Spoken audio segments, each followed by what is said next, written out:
Welcome to Set the Trend podcast, another edition, and the boys are back.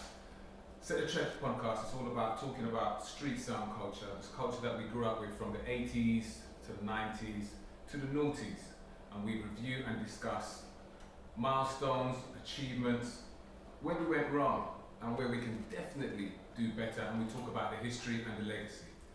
This week, my learned brethrens, co-presenters are here this week. Mr. Eastender, how are you, sir? What is wonderful?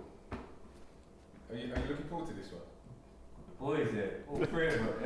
Because I am. I mean, you here. I'm looking forward to it. Are you looking forward to this, Reggie Styles? Yeah. At the time of recording, I think one of the people we're about to speak to, their team is doing pretty bad. And it's got audacity to wear that big old shirt. Yeah. No. We're going to be talking to the big, bad, notorious, special touch. This might be the reunion, I think. we're gonna talk about it. We're gonna talk about it. Welcome, J2. How you doing, sir? Fresh back in Special Touch. This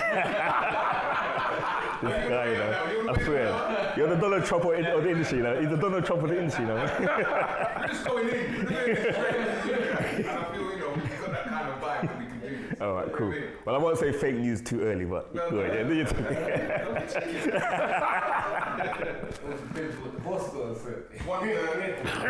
One of the best mixers in our genres and selectors, Mr. Nigel B. How are you, sir? I'm fine, thanks. I know we're gonna go at it. We'll We'll go at it. go. And the soldier leader, Mr. Body Good Groove. How are you, sir? Balls. Yes, How's it going? always good. Always good. Sometimes not so good. Fresh from Abu Dhabi. Okay. I see you got your flag there, so obviously you want to show the people. But we can do that. We'll do that later. You can do that, you know. It's cool. I didn't want to rush, you know. You don't want to rush. No, that's cool. So how does it feel being at the top still after 1994 or 5? 6. 96. Yeah. So what's that? 16 years? No. 16 years? 17 years? It's 14 years. No. Count. What is it? Bit more than that, yeah? 14. We did have a boat dance. We did have a boat dance last year, but it didn't turn up. So I'll tell you, it was 26 years. But it's alright. It's cool, yeah. But it's no problem. Just want to let you know that. So that's 24 years? 24 years. 24. 26. 26 years. How's it feel? It's 24. It's 24. 1996. Let's do the Listen, math. I It's say 24. good rhyme here. When we count in paper. The thing is, Special Touch has been going on way Before that.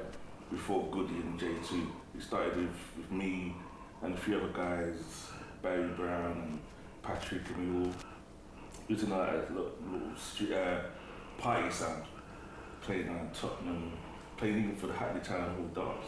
So officially it's 1996, but you did officially start. I joined up with Goody in 96.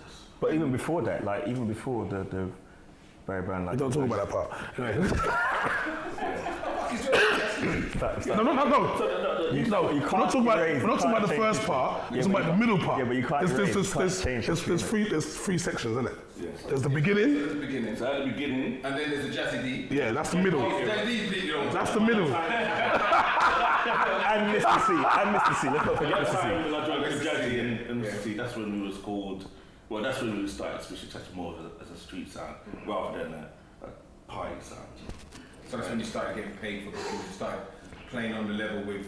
Nigel's always been paid, man. Played that with latest edition, Pier 1, Touch of Class, that sort of thing. And then, obviously, around about 96, me and Jazzy parted ways and linked up with Goody. And if you no turning back to this day. That's it. But that's a big achievement. If you're talking about sounds that stayed at the top of their game in our clique, in our scene, there ain't much you can talk about, is there really? No, there's always been sounds that are around, you know, that come and they go. But I think the manner that it started, as regards to when me and Nigel and Jay and not leaving out Pleo joined up as a conglomerate of sound, there was a lot of things within our circle that allowed us to be where we wanted to be. Nigel was a top class selector. Yeah, Jay. What's At the time, okay. At the time of broadcast. War Awards, yeah. Yeah, you know what I mean? You know, he was hungry for the music, yeah. At that time, no, he was. Yeah, he's So I'm talking about the time frame, Yeah, not yeah, necessarily. My English is very good. At the time, yeah, he was very hungry for the music. When we first joined up, I was still hungry for music, coming back from a very bad Holiday. time in the industry. Yeah, Jay was a designer, and Plee was a mic man. So we had this thing where, and I was a promoter, so it was like You had all the ingredients. agrees to do what we needed to do to put ourselves where we needed to be. But I suppose the consistency of it stands when you stay as a conglomerate, I suppose, and you move. And obviously there'll be casualties on the way, because they were. But the initial idea of the sound was always the same. How hard was it to get into the scene? Because you know you hear DJs talking about how hard they've had it and gatekeepers, people who block you coming in, not giving you a chance. How hard was it for you guys to get into that scene at the time? I'll give you a prime example. Nigel was always special touch. Remember this, yeah? So he had the brand, yeah? I was singly WJ Good Groove. The minute that we decided to join together as Special Touch, the block started from there. When you say block, So I was a very controversial young man back in the day, and a lot of people didn't really. Very outspoken. Not much. I'm very mellow now, but so there was always going to be a fight in a sense. As a singular DJ, fine, because I was a reggae DJ. That's what I did. So Yeah, because you was already at the top. yeah, so I was on the top of my game there anyway. So there was no one to take me away. The minute you turn and go back into the street sound world, I remember at the time, the street sound world was dominated by a set of sounds that were just saying to themselves, The top four then. I mean, you know, you can't then come top in. four. Like, you can't come in. They knew we were good. They knew we could do our thing. But you know what? Nah, man. I'm staying where I am. We don't want you to come in. So there were a How lot. did they try and block you? Just So, all right, a prime example. On a Friday night, we used to play at a club in Shoreditch under the bridge. I'm trying to think what it's TKL. called now. Huh? TKL. Yeah? yeah. Run by a few guys that we know that's in our industry. Now, before I joined up with Nigel used to play downstairs with Jazzy, which was like the warm-up section, as they put it, and then upstairs was,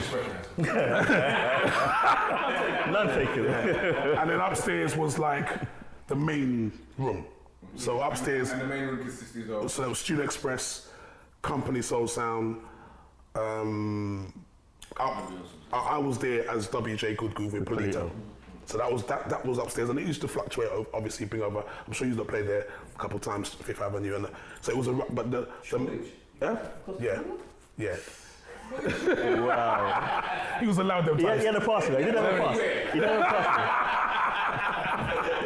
That strapline wasn't around then. Yeah. So in between that time when Nigel and Jazzy parted ways, and we had a discussion. Did you have anything to do with that? Me, I'm innocent. Okay, cool. Yeah. So Just for the I used to book them. I used to book them. So I could have nothing to do with it. Yeah. So when we decided, me and Nigel had this conversation and said, like, you know, he needs a reggae sector for Special Touch. What was I saying?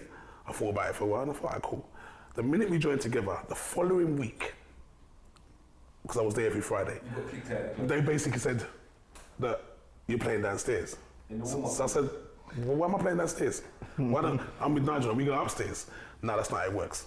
So they put us downstairs, unbeknownst to themselves that as the weeks went on, we kept the people down there longer and longer and longer. So that made me realise myself, we have something. What it is, I don't know. So I said to Nigel, look, it looks like it's going to be a hard run here, because no matter where we played, it was always going to be a problem. Whether we was warming up, or if it wasn't warming up, we weren't getting the booking. So I said to Nigel, forget this. I'm doing my own dances. Yeah? Forget them. So I don't know if it was daunting, but for me it was like just second nature. So I decided, I said to myself, like, at that time the market was deep into blues dances, but they weren't as frequent as they are now. But if you had a blues dance in East London, South London, they were very well attended. So I said to myself, well, I'm going to do that. So I did 10 blues dances. In Bannister House. No, you see, that was, yeah. So I remember, Bannister House was before me and I joined up. Yeah. Exactly. So I'm gonna do 10 dances. I remember saying this, and I was, I don't want to put it out there, but I was dating a young lady who worked for Hackney Council at the time. Yeah, we don't have to say that, but yeah. No, it's not a problem. You don't mention that, mate.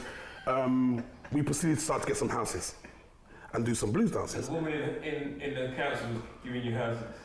So we didn't need to harp on that part. We'd have to go. It's cool. It's fast the official trade secrets. I mean, remember, it's 25 years. Yeah, so it's all right. Yeah, so You just made it 26. yeah. So we started to do our own events in houses, but I knew that there was a smart move to make. So I said to myself, the same sounds that weren't giving us the work, I'm going to book them to play on my house dance and see how this works. So that's what we started doing, booking. And as the weeks went on, so the dancers got jam, so the momentum rose with us as a sound. And off the back of that, we started to get bookings. So who were some of these sounds? Huh? I'll mention some of them. So I was using Nasty Boys, Studio Express. I think Ray did played on one. But it was, he wasn't blocking me. But at the time, He was in the same position. at the time, Big G, at the time, Big G, Dodd, and Legs were doing a lot of events together as a conglomerate, but we weren't getting the work. And I thought, so Did you think that he was good enough? I always knew he was good enough. In terms of entertainment? Yeah, I always knew we were good enough because I look at now and I see sounds and DJs that are good enough now and we still don't book them. That's not because I don't want to. I'm just saying I look at people and say, he's a good DJ, and I can recognize that. So I think back then, they just recognized we were good and didn't want to book us up. I mean, I suppose I get asked that question now all the time. Why don't you book these sounds? When we was in Abu Dhabi, why don't you book this person? Why don't you book that person? And it ain't a personal thing. I think it's a comfortability thing. If I book these 4 sounds, I don't know how they perform, I will use those 4 sounds. So what essentially grew Special Touch was you doing the promotions. Yeah.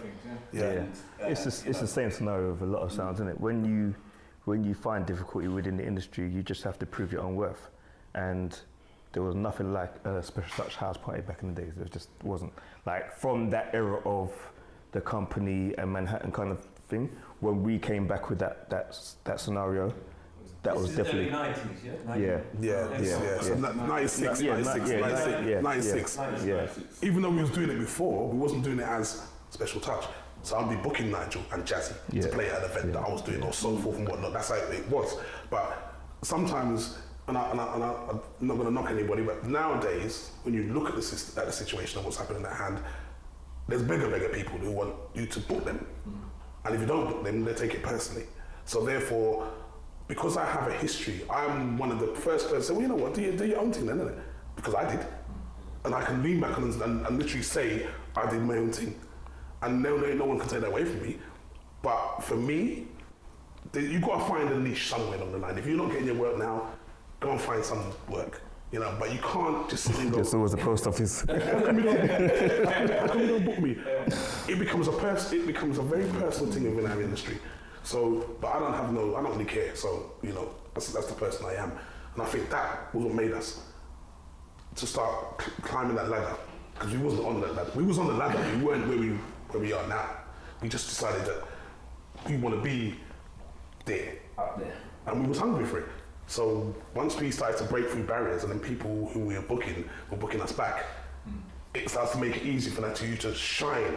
So were they booking you back because you was booking them? So was that the only reason? I think they was booking us because they saw something. Because it's quite easy to go under the radar. You could be a fantastic sound, but if you're not in the company you need to be in, then we won't know who you are. So are we saying that even though we're using that word blocking, which comes with a lot of connotations with that, is it more that they was pushing you to reveal your talent more before they said, well, we trust this sound to be part of what we're doing? There was a lot of issues. There was a lot of issues, and there was a lot. I mean, the scenes.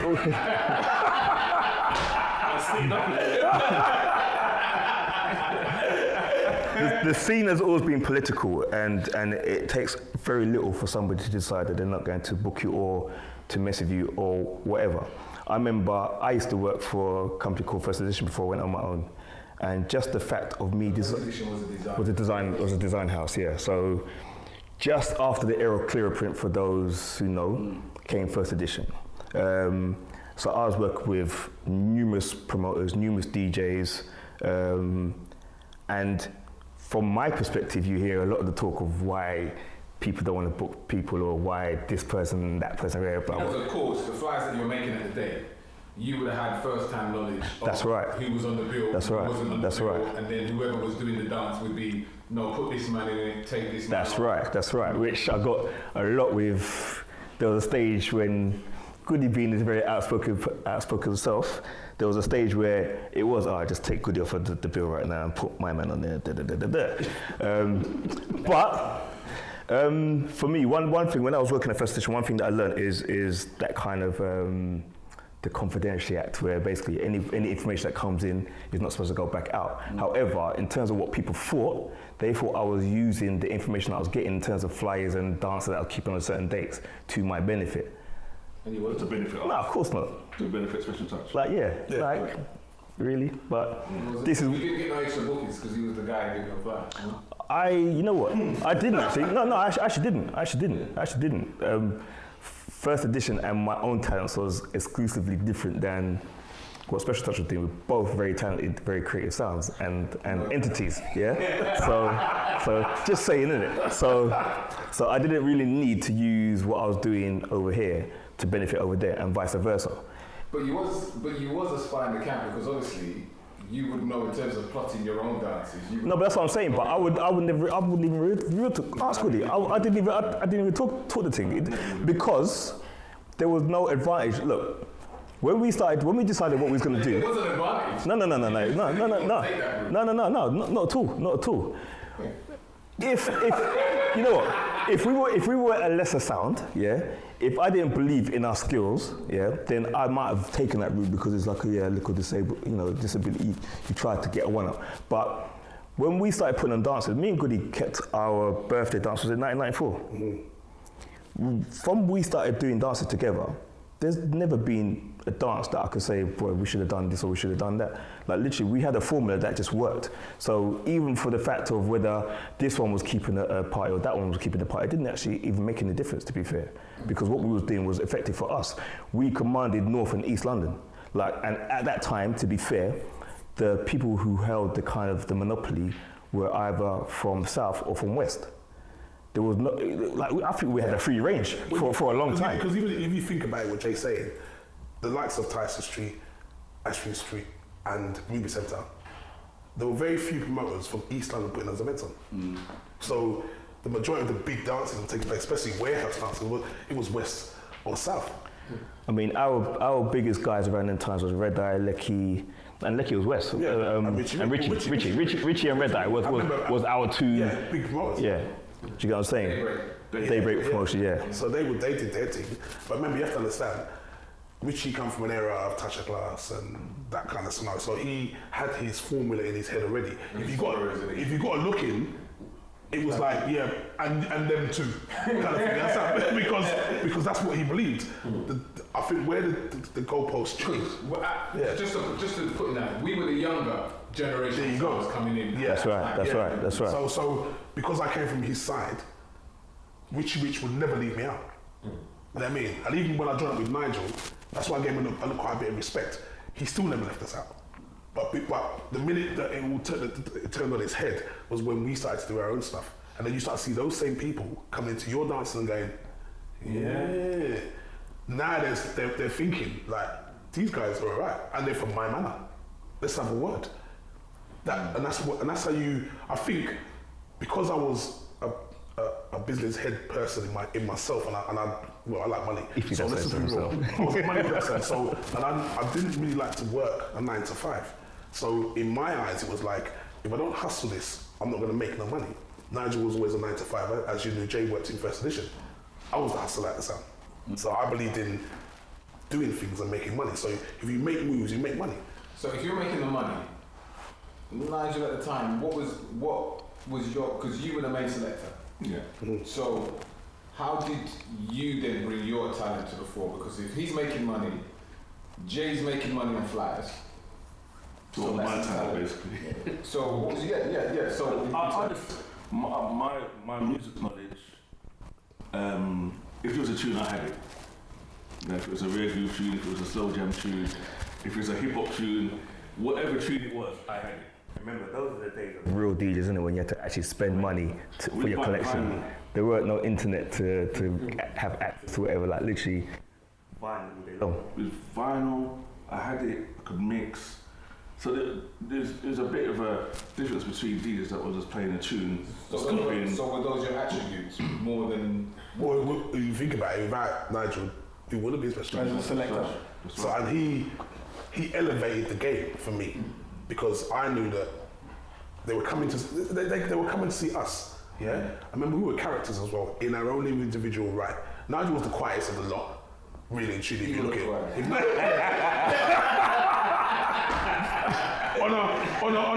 on a raving front, you know what I mean? Like, on a raving front, Nigel was the quiet, innocent one apparently. Yeah, so he was the one that people would look at and go, That's the air quotes. you know, like him. Jay did flyers, so Yeah, that's what I the did. majority of the industry came to him anyway, and I was on the road.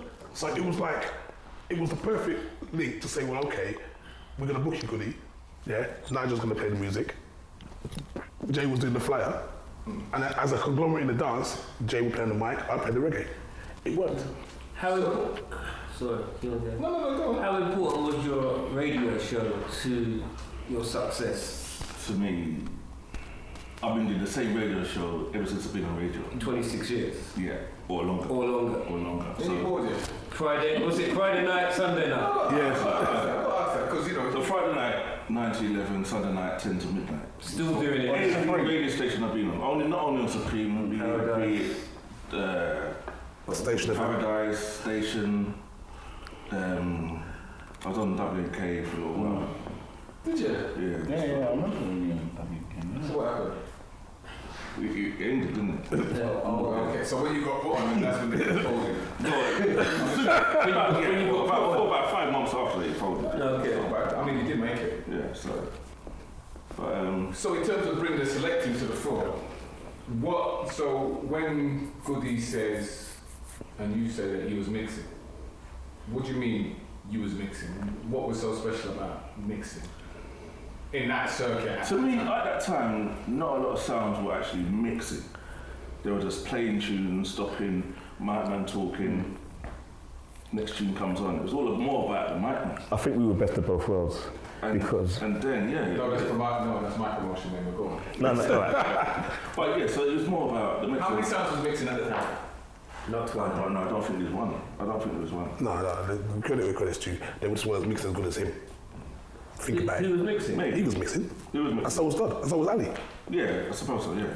You don't have to turn it right back to you. You just fill it into the trap. So right to that trap. But no. But what it was, what it was at the time. Point at the time, because what I'm saying is that traditionally when the scene first started, when you go back, I think It was definitely your Minds and your rap attacks and all that, they were mixing. Yeah. Right. Yeah. So But later on in the scene, it came to say it was more about the mic. The mic, yeah. One drop. Yeah. Where you're doing the tune. Pull up, jack up, or whatever, and then the music would hit jack up, and then the next tune would come in. So you got those who were strictly for that culture, but then you had those who were going kind of Grand Cork, like West End. So you was hearing a different kind of thing. So when we was doing what we was That was in doing, the middle, but that was. Yeah, that was later on. Later on. Yeah. not really. I mean, man's. 96, All right. So Corks is a little bit late, but I'm talking about in terms of actually going out and you're hearing like even down to funk. Funk used to be mixed back in the days, you know, like there's certain DJs that was doing their thing. So and what it was continuous dancing. It wasn't this stock culture, and it wasn't just based on the mic man and what the mic man wanted to say. So when you came to a special touch dance, you got best of both worlds because you've got that street sound culture, but you also got that kind of feel of clubland where the music was continuous. Was that something organic, or was that something that you just I mean, organic is the way that you dropped into it, or did you? I was coming from the days of Electric Ballroom, so I was listening who was playing with, oh God, I couldn't forget the name. Cool Trouble. Cool Trouble, yeah. Them man was mixing, them man was sharp, and the way the whole scene was kind of glamorous, it was mixed. It was such a different scene. So I came from that and buying soul music and seeing how they played it. Then later on, listening to people like Derek Poland. Then the Rampage, not Rampage, Masterminds and. When did you go out and buy your Technics SL1200s? I was probably about 21 when I bought my first one. Yeah, because you couldn't buy two. Yeah. You could buy one at a time. In fact, you bought the deck, and then you bought the needle. You couldn't afford the needle was about what? The needle was always about 30. There was no concourse. There's no concourse or something. Standards. I started off with Newmark. I started off with Citronic. And it's a mix, like, from my Techniques to a tape. So you used to play the tape and then adjust the speed on the Techniques. And mix, you know what I mean? And mix that way from the tape to So the that's deck. when you learned first. That's how I learned, yeah. So you reckon that was what, like the USP that worked to give you the one up over The sound. the sound? No, I don't even think it was that. You know what it was? When you're hungry, you're innovative. You do things that you wouldn't, like as the gentleman was saying, Ray, you were talking to a gentleman earlier on in your podcast, Ray, he was saying that how we're stuck in our ways and we play the same music repetitively and so forth. And it's quite strange hearing that on the podcast back with him, because he said something that the Ravens are saying now. Yeah, but we say yeah, but listen, and this is my gripe with DJs. Not every one of them by any means, but the majority. They seem to play what another DJ wants to play. So they seem to not be following in their own path and creating their own style. They play what went on the week before and whatever that DJ does. Yeah. So they're not bringing their own creativity to the fore. And I think that's what Ray Paul meant. And I think that's kind of what was going on. Well, it wasn't really. It wasn't going on then. But here's the thing, though. now. Here's the thing. Because then, because then you knew because that certain tunes would. because Reggie, you know what? 'Cause you know Right, what? but- back then we had vinyl. Yeah. And not everyone could get everything. everything. If you missed it, you had to wait for it to come back on the release. And also as well, it wasn't like the written textbook code of what the street sounds were doing. It was what we was doing, because we had our own tastes. So we was always trying to push barriers in terms of what we could play. Like me and Nigel would always go like, no, Nigel, just play that, man, play that. Don't worry, they'll have it. Nigel's an old hip hop head. I'm an old hip hop head. I'm a house head as well, coming from Hornsey. Like, so there's certain genres that we find more beauty. I'm not saying more than the other person, but we're more familiar with, or it's more natural for us to try to push that boundary with, and that's something that we've always done and never tried to kind of pull back on, you know. And Yeah, but that's why I think the Ravens do say, going back to that, the music sounds the same, because everybody is trying to copy the original. Well, there you go, yeah. Instead of being your own original, Yeah. which is what you're saying that you guys work with. And also something that Nigel, I would give him props for. Like whenever, as time went on, and you do as a sound, you play to thousands of different people over a period of time. There were some synonymous mixes that were Nigel's, that no one else thought. Jump 10 years ahead, they're doing Nigel's mixes. Like literally, right? No, they're doing it because Nigel will do it on two pieces of vinyl. Live. Yeah, live. So then as time has gone on, they've looked at that and thought, because we had music. I'd go in and I'd say stuff because I had a lot of balls and I had a lot of mouth. And I'd say, you see this tune, yeah? Special Touch made this tune. Nobody can't tell me nothing. And it would be like something like Music Soul Child, like Merry Go Round. And we used to play on a Friday night at Visions. He was the first person I heard him play that. He was the first person I'd play it in a dance. I didn't know what it was, but I knew You it. played that school grand tune for. So would you say that's a special touch anthem? Yeah, that's what we used to call it, a Special Touch anthem. And if you There's a could few. find those tapes, I know he's going to mention Glenn Jones, but there's a few. You got more anthems? there's quite a few. Well, let's hear it. Well, the Glenn Jones is one of them. Yeah. What's up? Round and round. Yeah. Also, a thing that Nigel used to do in the blues dances, he used to mix Get Gone by Ideal with Profile. Profile. Yeah. Just can't get you off my mind. Which is now kind of and he used to industry mix standard. it live. So, and it would sit as the last person. You just see it come in and it sit. And I've got that. When's the last time you done that next night? Jesus. He did it recently. Recently. Yeah. So there was a lot of. So back then. Not taking anything away from your ability as a DJ, but Not taking. as a hip hop person and a hip hop head as well, who loved hip hop myself and took interest into DMC and stuff, to say that you kind of like owned a particular mix, you know, The way it was we mixed. were all working it out ourselves. No, but the way it was, I'm not saying we owned anything. I'm saying I could endorse it because I could, because there weren't many DJs that could do it Right. live. All right. So And you have to understand, our scene is very small, Reggie. It's not, you know, it was a very small scene. So when certain, you know, there was the. There was, and anyway, to be frank, sorry to cut you, he was only near you mixing anyway to be like that. To be honest with you. Yeah. I don't think the rest of it was mixing like that. I'm sure. There was Ali wasn't as interested in it. He might play a cappella.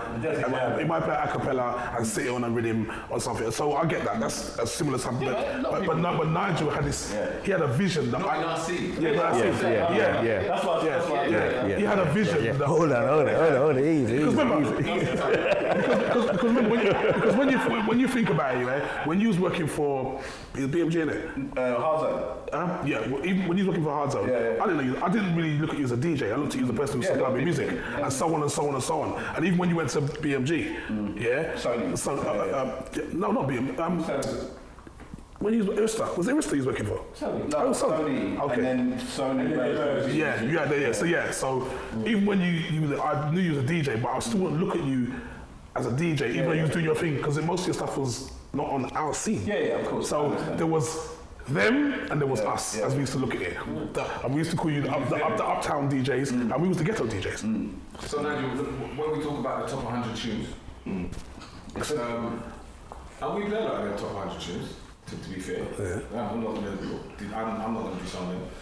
Do you think that they've got, when people say that, you know, those top 100 tunes are supposed to park, you know, literally we're supposed to put them down, play them out. Is that a statement that you agree with?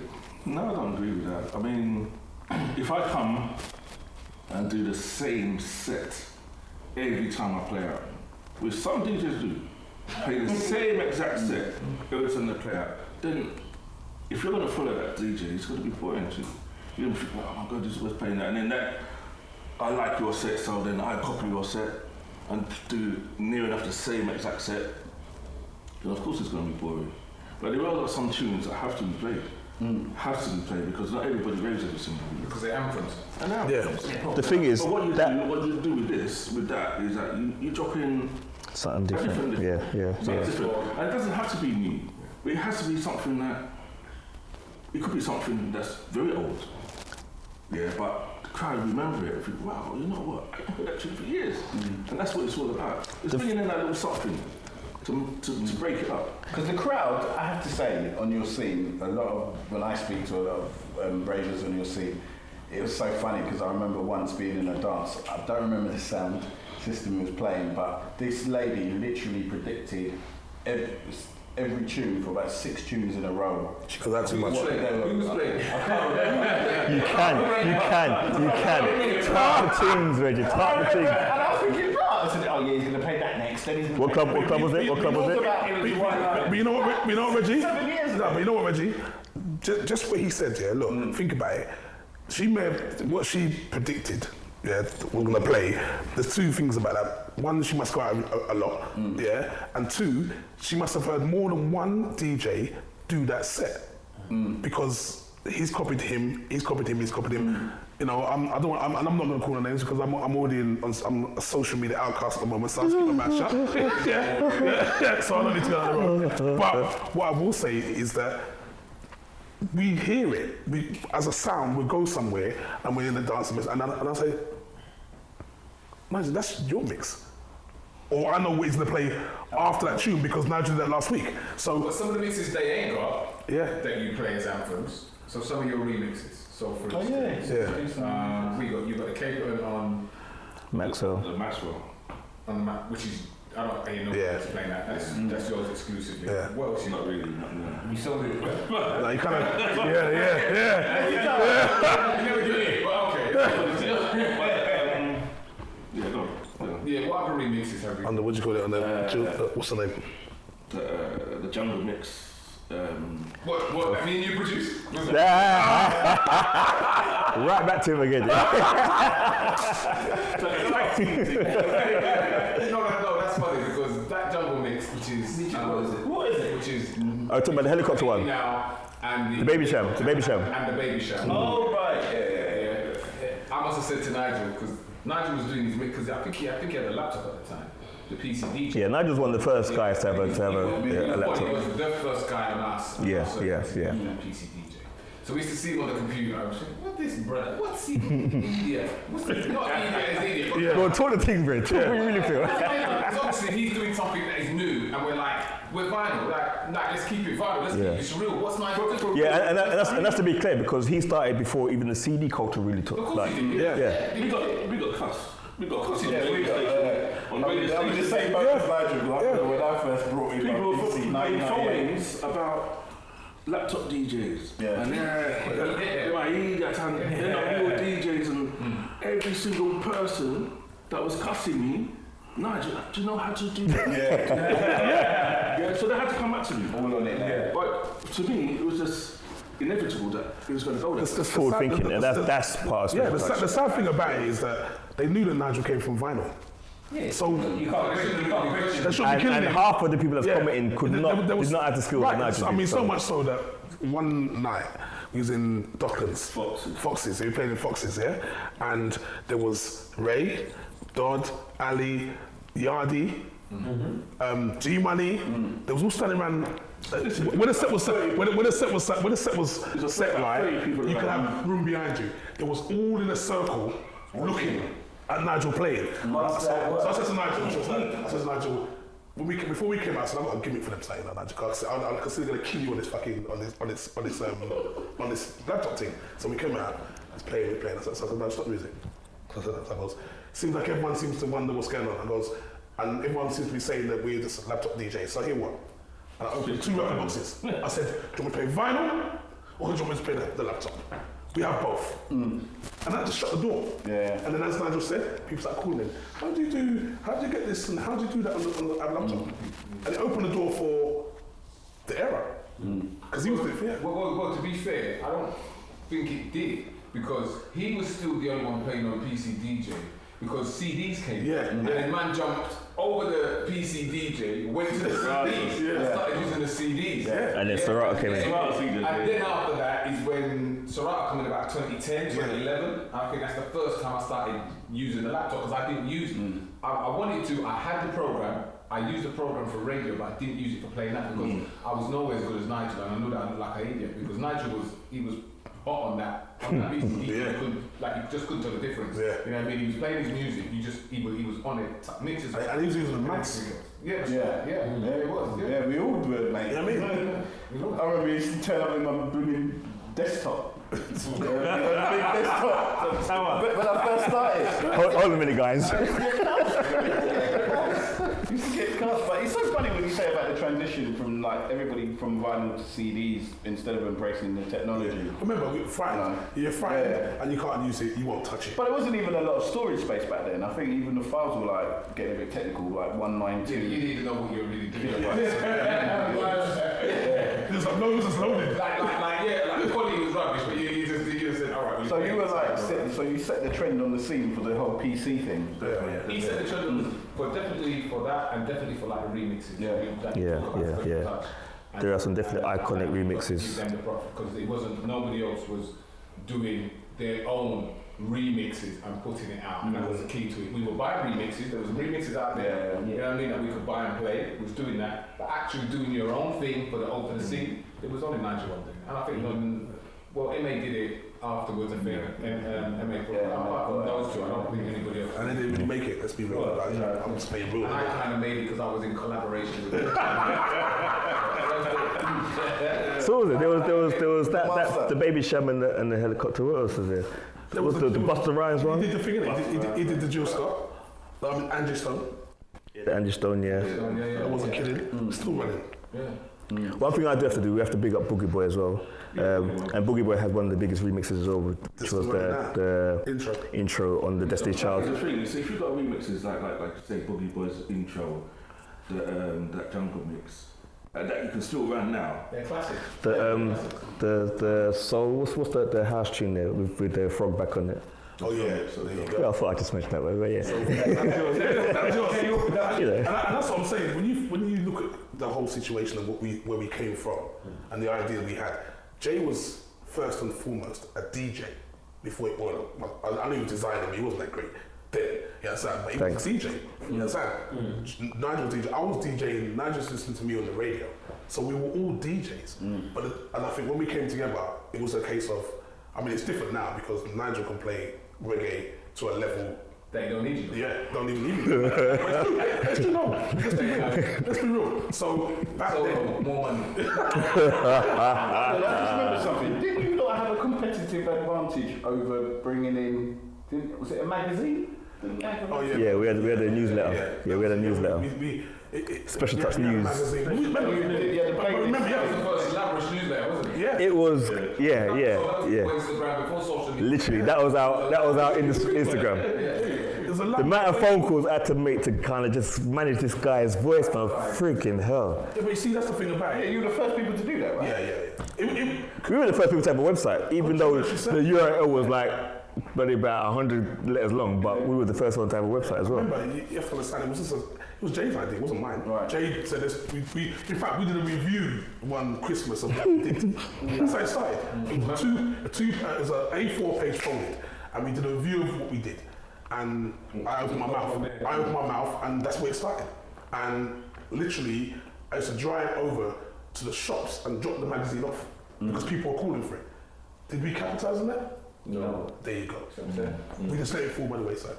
One of your biggest successes, and it's still running now, you've got the flyer right there, Stamp. Stamp, synonymous in our culture, in our scene. The longest running promotion on our scene 20 years actually. 20 years, this year. ever. Yeah. That was your two's birthday. Is that how you started it? Yeah. Yeah? Yes. Well, that's not how it started, but I think we had the first one in a place called Argyle Avenue in Leighton, and it was around our birthday. But it just sounds. Was that a club? No, it was a hall. Okay. Hold on a minute, hold on, just pause. Let me just rewind back. So, was it stamped then? Because Dodd claims, Dodd said, because I remember Dodd did a stamp dance, or was the stamp dance part of stamp? Dodd never did a stamp dance. Dodd made people stamp in a dance. Yeah? So the name comes Semantics. Semantics. Dodd, see, that's what I'm saying to you, I was a businessman. So we was in a party, it was New Year's Eve, and I think Dodd had been going to a lot of them yard dances where they do certain things. So he had seen something that happened in a bashment dance and decided to make the people do it in a dance that we was all playing at. So I was standing by the bar. So it was a troublemaker tune. Yeah. Mother troublemaker. So I was sitting at the bar, just minding my own business, and I heard him say, "Yeah, I'm gonna make a stamp on the floor," and da. So I was sitting there, and then I heard, this me. So I looked at it, and I said to myself, I could make a dance like that. No. You have to understand, yeah. Like we would be in the office after hours because this is where Goody and me used to do this brainstorming thing with the help of certain substances. But Goody would say, anyway. So Goody would say, It's all right, mate. Boris Johnson does it. Goody, yeah, ain't it for real? Goody would actually say, we can make a dance like that, and it could be the bloody cockroach that was in the corner, wherever. But he'll make a dance of it, and it will be successful. Do you know what I mean? So on this particular one, he's just like, can make a dance like this, you know? Yeah, and I didn't say nothing to anybody. I just thought about it, and I went. And then on Monday I went to the office. I said, Jay, I'm gonna do a dance and call it the stamp. And he was like, what? I said, you see what Dodd did the other day? That could be a dance. Like we could. Yeah. So, but obviously that spun in my head for a couple of days, and then what happened was it was coming up to our birthday, but it wasn't going to be our birthday dance. and I found it, me being me, I found a hall somewhere, and I was like, Jay, there's a hall down the road, it can hold like 400 or 500 people. I want it. Let's call it Stamp. So he did the flyer. We got, I think about 350 in there. And I said, but it was a concept. There was no real concept, but it was a concept. And I think just doing that in the dance carried us to the next level of, all right, let's do another one, and another one. And by the time we got to that stage of like... And it was a year, I think. But then there were some nice spaces like the Garter Centre. Yeah. And you took it to So the we got But there were some really bad ones too. Yeah, of course. You know, that's part of the industry, innit? That's part of the industry, you know. I think I remember we made Stamp. Did you say Tottenham Legend? Yeah.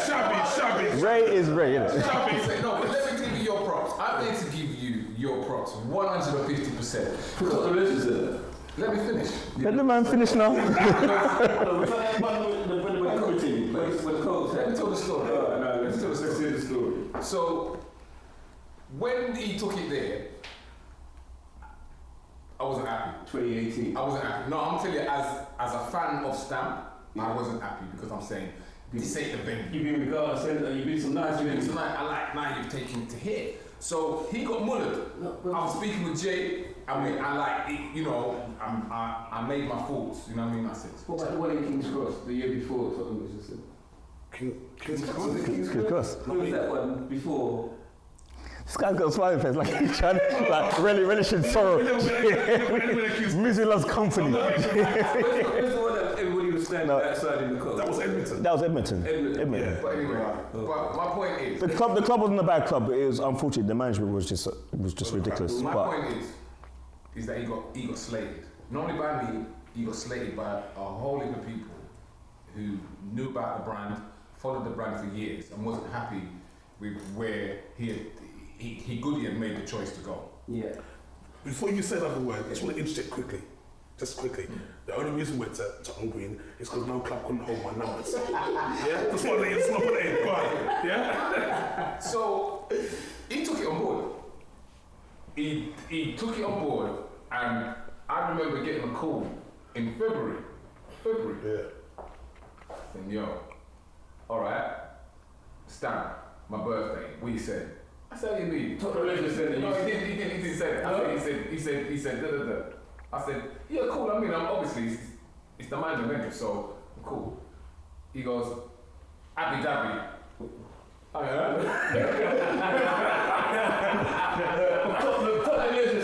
Bannister House. Oh, no. Did you say Abu Dhabi? Ray, I'm going for it. Best decision he's ever made. Well, you tell us about that because You know what? that was my I'll tell you what, for me, what it was. I don't even think it was even about the murderation I got from Tottenham Green. No, it shouldn't be. Nah, it was never about that, because you know why? If your brand can't fit into a club, do you not do the brand? So do you leave it alone and say, well, not this year then, maybe next year? No, I want to make money every year. Well, JT would say, yeah, you do that. I don't believe that. I believe that if you've got a brand that's been running for 18 years, yeah, the boss is there. Ray's just like. you put your numbers where you need to. Was you happy with that? Jay, was you happy with Tottenham Legend? I wasn't happy with Tottenham Legend, but a lot of people wasn't happy with Tottenham Legend. To be fair, it wasn't Tottenham Legend Centre that was the problem. That was part of the problem. Yeah. It's the fact that you ran out of drinks. Of course. You did something there as well, yeah? No, I haven't done it. No? Okay. Are you making your story now? You ran out very early. You ran out very early. You say very early. You ran out very early. But you say early. And you didn't have a cloak crew. And the coach was on the floor, and it was very, like, for a brand like yours, it wasn't organised. You know, And still I rise. Go on, let's talk about Abu Dhabi. I mean, it was a ghetto dance in a ghetto area, yeah, because we had no choice. And as you said, I could have said, I'm not doing it this year. Yeah, that don't make no sense to me. Business is business. So I would reiterate, no club couldn't hold my numbers. Yeah. And the club that could hold my numbers weren't giving it to me. Yeah. Yeah? So, I wasn't complaining about the crowd. no. So therefore, when you put that type of number in the club, a standard, yeah, I've got to slip once. So What? I slipped. Yeah, I slipped. But what you failed to understand is, yeah, I did run out of drink, but do you know how much drink I had? That's the first and foremost part of it. Yeah, it's not about. I didn't have 10 bottles of drink. I had a lot of drink. I just had a lot of drink. How did you run out so early? Because people were buying from the first person walked to the door at 10:30. They bought 5 bottles of brandy. I knew then I had a problem. Because I thought to myself. So, okay. So we go home, we lick our wounds. That was not what made me go to Abu Dhabi. I decided to myself, where are we going to have it this year? Because now obviously you're thinking way ahead now after what's happened. And I looked at all the different clubs and all the different venues, and one did come to mind up in near Tower Bridge. A1 or whatever it's called. E1. When I went to ask the gentleman and saw what they was offering me, and the price I had to pay for the venue, I said, I'm doing you a favour. So I said, no, I'm not doing it there. So that was my last big venue that could hold 1,500 plus. So I just thought about it for a while, and I thought, what do I do out in London? That's the first part you start thinking about. And you start to look at different venues and so forth and whatnot. And I said, well, let's just take it one step further and go out of the country. But I didn't have no idea. I just wanted to do something. But I didn't want to go to Spain. I didn't want to go to Lucia. I didn't want to go Caribbean. Because It's been done. So how did you get to Abu Dhabi? I went to a cookout in Finsbury Park. And I met up one of my old friends who actually lives in Abu Dhabi. And she was saying to me, oh, what are you doing stuff this year? So I don't know, I want to go out of the country, but I don't know where to do it. I'm just thinking about it, I don't know. She goes, why don't you bring it to Abu Dhabi? I said, where? I don't know about Abu Dhabi. So she said to me, well, I live there, I work there. So I was like, seriously? So we spoke very briefly about it. Took her number, said, right, I'm going to call you. And about 2 months later, I called her. And she said, yeah, A month later, I flew over. I went on a recon. I saw the country. I said, you know what? This can work. I came back. I told them last, well, I'm thinking about Abu Dhabi, you know. And I was thinking about it, and I said, you know what? I haven't taken a risk like that for a long time. Let's do this. So you took that one for the culture then? Huh? You took that one for the culture? Yeah. Literally, and I think to me, I'm not saying that it was the best thing I've done in my life. It's not, but if you don't push yourself. But you made a lot of people. I think you made the scene look at your brand differently, taking it to Abu Dhabi. And it wasn't even just like the it wasn't just commercial taking it to Dubai. Abu Dhabi. It goes back to what I was saying. You actually pulled it off, organised it very well. People enjoyed themselves, and I'm sure this year you're doing it again. I'm sure. I'm sure the bookings have gone I have up. one here. I'm sure the bookings have gone up. The bookings have gone up, but yet again, it's the same headache that when you look at it, because nothing's set in stone. And I've looked on social media, and the holidays are doubled now. Everyone's doing a holiday, It's still competitive. right? And it ain't. Well, you of all people is to know that anything you put on that magnitude ain't cheap. So you don't. It's not as easy as everyone seems. Abu Dhabi's not cheap either. But a lot of people, I've heard a lot of people, based on the success of last year, say that they're going this year. So you've definitely done something right, man. Yeah, It's not easy. I think sometimes, like, and that's what I'm saying to you when I said to you about the sound. Yeah, there was always somebody in the sound with an idea to do something to elevate the sound even further. Because it was never always going to be about WJ Good Group. Yeah, no disrespect. I was an entity before I came into Special Touch. Yeah, no disrespect. Once when I go out. I used to listen. I used to come and listen to Goody in 1988, 89 when he was in Splash White. Yeah, no, Good's a legend, yeah. It was with Shawnee Lane, R.I.P. It's the band, I used to come and listen. So I knew about Goody before he got into it. You know what I mean? Yeah. It was him and Lady J. That's right. Ranks. We got ranks. Remember, sometimes. Again, he was the first entity, the first DJ to have a female DJ. Yeah. So when people are talking about giving female DJs opportunities now, Well, that's what. you already done The same thing we said. The same thing we said in Abu Dhabi, in the round table, yeah. And that's what I'm saying to you. Because those people that are talking weren't there then. So you have to give them their thing. But I always. She made you look good though. Yeah. She made me look good. Yeah, I'm not slimmer than you. I'm not even so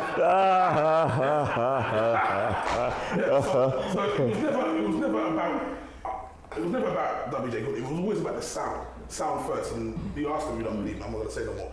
I was always about the sound first. The sound had to be elevated. In order for that to do that, doesn't mean if I was doing stamp, it was always centered around special touch. So it had to be that way. I was never that person that I wanted it for myself kind of thing, but I just believe that if you've got promoting your sound who's good at what he does, then why not elevate the whole lot of you at the same time? And let's be, everyone got their individual parts of fame from us because we can all go and do our own thing. And even as I said to you, He did. But go on. well, you know, we've got to look at the, you've got to, You back again. Well, actually, the flyer might give it away. The flyer's giving it away. Like, what's on the flag? Is JT on that flag? yeah, but he's separate. You did, but it doesn't say special touch. So Jay, are you not officially back in Special Touch then? No, according to the groundbreaking news that was on Facebook, that was reported by a young Mr. Banton. Doing 16 bars. That was a nice 16 bars. Done plenty of 16 bars on special. Plenty of. Now you know what? These are my brothers, and they're always gonna be my brothers. So I'm always gonna be part of Special Touch like that. I'm always gonna be part of Special Touch like that. They're not a chance. We have to ask the boss. Jay, listen, really like. No. I know where we're going with this. You say there's a chance? There's always a chance. There's always a chance. However, You want to have conversations about that? Don't have to. No, just walk straight. You can walk straight back in. And straight back in. You can walk straight back in. Yeah, you see. That's how it is. And I know the boss endorses that. That's why I have to ask the boss that. yes. Remember, you have to understand, everyone has their own journey. Yeah. And in any good group or sound, yeah, if you have your own journey and you can still be that conglomerate together, then it's Throwing shots at me. But you know what it is though? You know what it is? Like Goody said, I started out as a DJ. I was in the sound called Crystallize before. I went solo. I was doing my own promotions, linked up with Goody, and to be fair, he taught me a lot in terms of this game itself and introduced me to the world of street sound. So I will always be grateful and thankful for that. Nigel is somebody who takes DJing very seriously, so I've always been thankful for what he's taught me as well. And you take those tools and you move in it. This is what we're supposed to do. We're supposed to kind of be able to kind of say, this is what we've learned. Let's stand on each other's shoulders and move forward. Do you get what I'm saying? And it's nothing, we like to kind of put, little, like make it a little rant or a social media thing or rare, blah, blah. There's some issue, blah, blah. But you know what? It's about rising and growing. And that doesn't mean that when you rise and grow that it's a detriment to something else. It just means that you're doing your thing. Like, I know that when I'm out and I do whatever I do, if I get a claim for it, then that comes back to the boys and stuff, because that's where I come from. So I'm never gonna ever What Jay's saying about learning is true, because as far as I'm concerned, like Reggie Styles, I've learned a lot from him. I've learned a lot from I like that. for real, and I've learned a lot from man like Psycho. rest in peace. When we used to play down in Corks, Lollipop days, Yeah. and we was mixing on vinyl, and my man's mixing from one genre Yeah, to like multi-format. and that is The man was playing Nirvana, and mix it with something else. crazy Yeah. stuff. I remember when he mixed And to me, that is what I've learned from certain man. And what you need to do, what most teachers need to do, is just like learn off people. Yeah. And be open that you're doing that as well. Yeah, learn. I'll openly say to Psycho before he passed away that he was an inspiration. Yeah. He doesn't matter. He's the guy now. But how many people have come up to you, Ray, and said to you, "Boy, you're my inspiration"? Now, the younger ones do. They would. Not the ones in our circle. No. Yeah, they would. The younger ones do. And like, you have a double kind of, okay.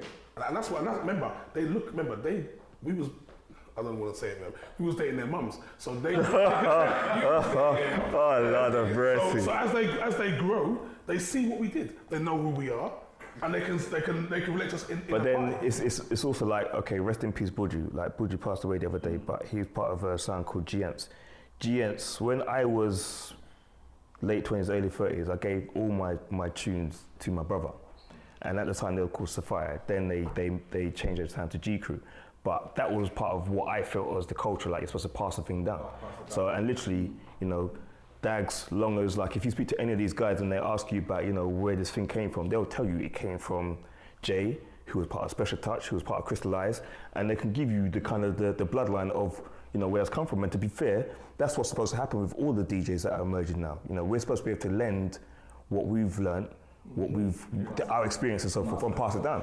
Because it's not just about busting the top 10 things around, blah, blah. Like, we've learned crowd control. There's been so much times where you have to read the crowd in terms of what's happening, whether it's good or bad, to know that, okay, I have to change that to make sure that this doesn't happen. Or just quickly interject on that. We used to play on a Friday night at a Visions banquet in Sea. It was called Special Fridays.